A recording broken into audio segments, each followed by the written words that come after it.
ফরিদপুরে ছাত্র জনতার আন্দোলনে নিহত শহীদদের স্মরণে দোয়া মাহফিল ও মতবিনিময় সভা অনুষ্ঠিত হয়েছে। বিকেলে মুন্সিবাজার এলাকায় ২৭ নম্বর ওয়ার্ড বিএনপির আয়োজনে মত বিনিময় সভা ও দোয়া মাহফিল অনুষ্ঠিত হয়। এতে প্রধান অতিথি ছিলেন যুবদল কেন্দ্রীয় কমিটির সাবেক সহসভাপতি মাহবুবুল হাসান ভূঁইয়া পিঙ্কু। এ সময় তিনি বলেন, বাংলাদেশ সাম্প্রদায়িক সম্প্রীতির অনন্য নজিরের একটি দেশ। এখানে সবাই কাঁধে কাঁধ মিলিয়ে বসবাস করে। একটি গোষ্ঠী এটাকে নস্যাৎ করার জন্য উঠে পড়ে নেমেছে। তাদের বিরুদ্ধে সবাইকে সতর্ক থাকার আহ্বান জানিয়ে তিনি বলেন, জনগণের কাছে অন্তর্বর্তী সরকারের আস্থা টিকিয়ে রাখতে দ্রুত নির্বাচনের রোডম্যাপ ঘোষণা করতে হবে।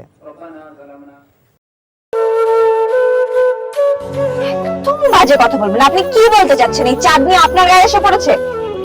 আজে বাজে লোক কোথাকার। তোমার নাম তো উজান চৌধুরী, কিন্তু আপনি কে?